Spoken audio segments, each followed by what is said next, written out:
Hey guys, मैं अनिरुद्ध गोस्वामी आपका अपने channel Goswami GS and maths classes में आपका स्वागत करता हूं। आज मैं चैप्टर नंबर 2 ने कहा था कि क्वेश्चन नंबर 9 से डिस्कस करूंगा। 1 से लेकर 8 तक मैं यूट्यूब पर अपलोड कर चुका हूं। जो नहीं देखा है वो जाकर यूट्यूब पर सर्च करके Goswami GS and maths classes को सर्च करके वहाँ पर देख सकते हो। और 1 से लेकर 8 तक आज मैं 9 से बताऊँगा। तो चलिए बिना देर के सेशन की शुरुआत करते हैं। तो क्वेश्चन नंबर 9 है कि लाना सिंह का दायित्व बोध और उसकी बुद्धि दोनों ही स्प्रेरणीय है, इस कथन की पुष्टि करें। यह कहना सत्य है कि लैना सिंह का दायित्व बोध और बुद्धि दोनों ही स्प्रेरणीय है। लैना सिंह ने जिस तरह अपना दायित्व निभाया वह काबिल तारीफ है, क्योंकि जब सूबेदारनी ने युद्ध में जाने से पूर्व लैना सिंह से अपने पति एवं बेटे दोनों की रक्षा करने का वादा करवाती है, एवं यानी कहने का मतलब है कि जो है एक ऐसा दृश्य होता है जब क्या कहती है सूबेदारनी लैना सिंह को कि तुम जब भी युद्ध में जाना तो मेरे पति और मेरे बेटे को जो है उस युद्ध में उनको मरने से बचाना। यानी कहने का मतलब क्या कहते वो जो है लैना सिंह से वादा लेती है कि तुम मेरे बेटे और पति को युद्ध में जो है मरने से बचाना है। तो क्या होता है, तो इसमें जो है लैना सिंह भी वादा कर देता है। चलिए उसके बाद देखते हैं।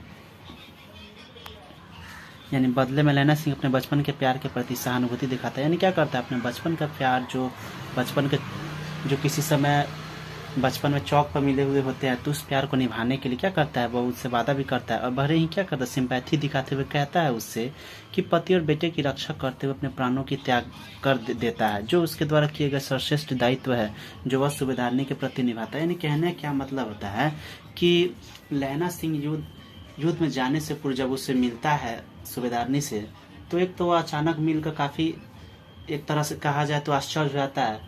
और जाते जाते जो है वह सूबेदारनी उससे क्या वादा लेती है कि तुम जाना युद्ध में तो मेरे पति और बेटे की रक्षा करना। और अपने बचपन के प्यार के मोह में जो है लाना सिंह भी क्या करता है, अपना जान गंवाकर सूबेदारनी के पति और क्या करता है, उसके बेटे की रक्षा करता है। तो चलिए क्वेश्चन नंबर 10 को देखते हैं।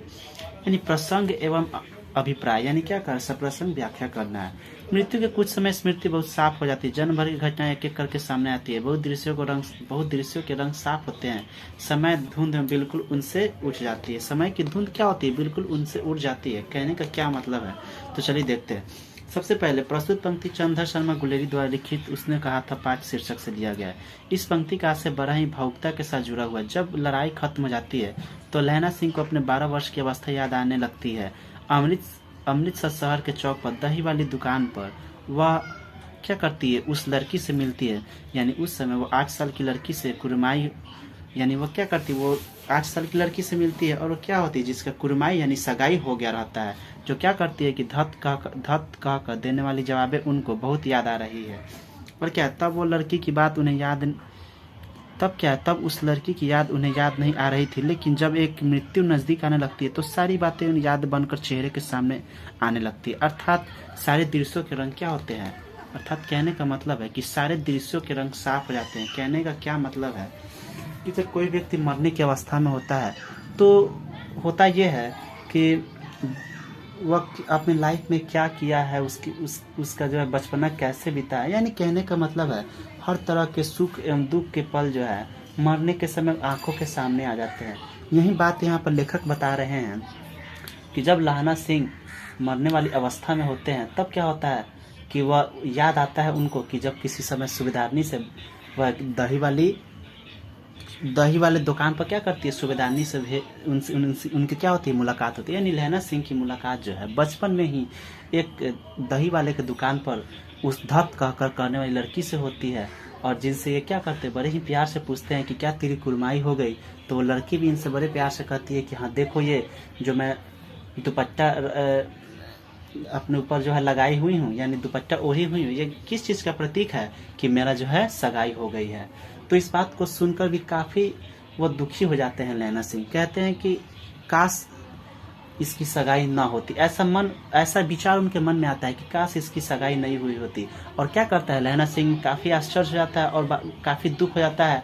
तो बहुत सारे गलत काम भी करने लगता है। किसी को मोरी में धकेल देता है, किसी व्यक्ति का एक दिन की कमाई को खो देता है, और किसी जो है कहने का मतलब कि साध्वी स्त्री से टकराकर अंधे की उपाधि पाता है। यानी कहने का मतलब यह है कि वह बचपन के प्यार को भूला हुआ नहीं रहता है। वही कहने का मतलब है कि जब मरने की अवस्था आती है तो ये सारी चीज़ें रिमाइंड होकर उनके मन में आता है कि उन्होंने उस लड़की से कैसे मिला, कैसे उसके साथ व्यवहार था, और युद्ध में जाने से पूर्व कैसे सूबेदारनी जो है उसको क्या करती है, वादा लेती है, आदि बहुत सारी भावनाएं जो उनके साथ जुड़ी हुई थी सहानुभूति के साथ, वो सभी उनको रिमाइंड होते रहता है।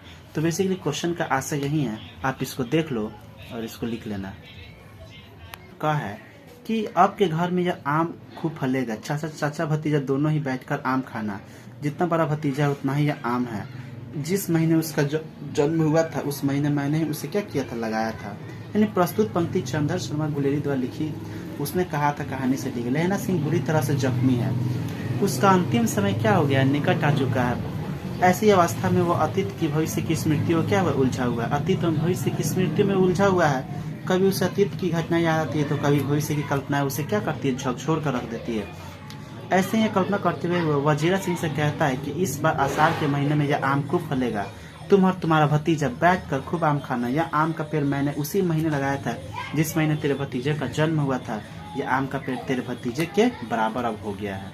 यानी क्या है, बड़ी सहानुभूति के साथ ये लहना सिंह ये बात कहता है कि यह आम तुम्हारे भतीजे के एज के ही बराबर है। यानी जब मैं तभी लगाया था जब क्या हुआ था कि किरत सिंह का जन्म हुआ था, तभी मैंने ये क्या किया था, ये लगाया था। यानी वजीरा सिंह का कौन है, भतीजा है किरत सिंह, यानी तभी लगाया था ये। कहने का मतलब है वजीरा सिंह कहता है, यहाँ पर मेन पॉइंट है कि इस बार आषाढ़ के महीने में ये आम खूब फलेगा और तुम और तुम्हारा भतीजा बैठकर खूब आम खाना। और यह आम का पेड़ मैंने उसी महीने में लगाया था जिस महीने तुम्हारे भतीजे का जन्म हुआ था, और यह आम का पेड़ तेरे भतीजे के ही बराबर अब हो गया है। ख नंबर क्वेश्चन कह रहा है कि और अब घर जाओ तो कह देना कि मुझे जो उसने कहा था वो मैंने कर दिया है। यानी उसने जो कहा था मुझसे, यानी कहने का मतलब है क्वेश्चन ये कह रहा है कि तुम जब घर जाना तो कह देना कि जो उसने जो कहा था, जो मुझसे वादा लिया था, मैंने उससे पूरा कर दिया है। तो इस स्टेटमेंट का क्या मतलब है, तो प्रस्तुत पंक्ति चंद्र शर्मा गुलेरी द्वारा लिखित रचित उसने कहा था से लिया गया है।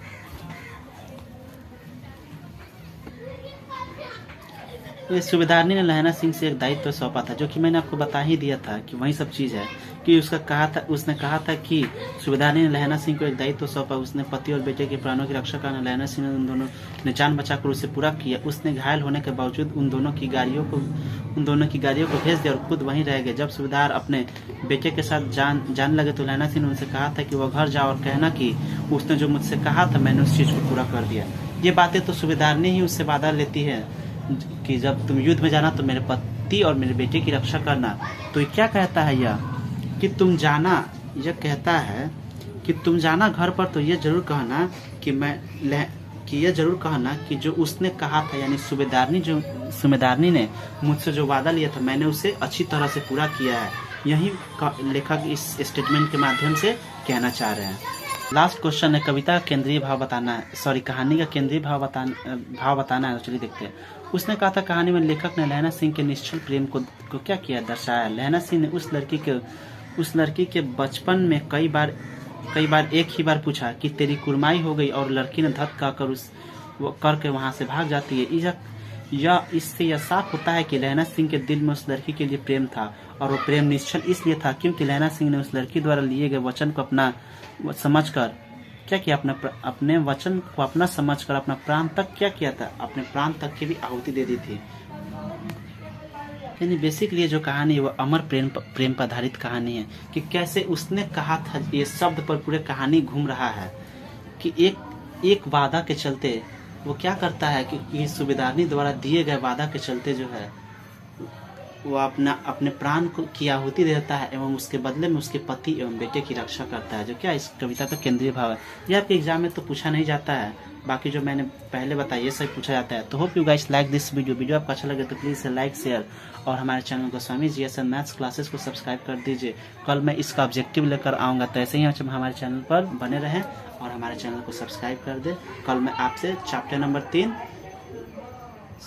तो जो है जयप्रकाश नारायण वाला जो चैप्टर है उसको मैं लेकर आऊँगा। तो ऐसे ही हमारे चैनल पर बने रहें और हमारे चैनल को सब्सक्राइब कर दें।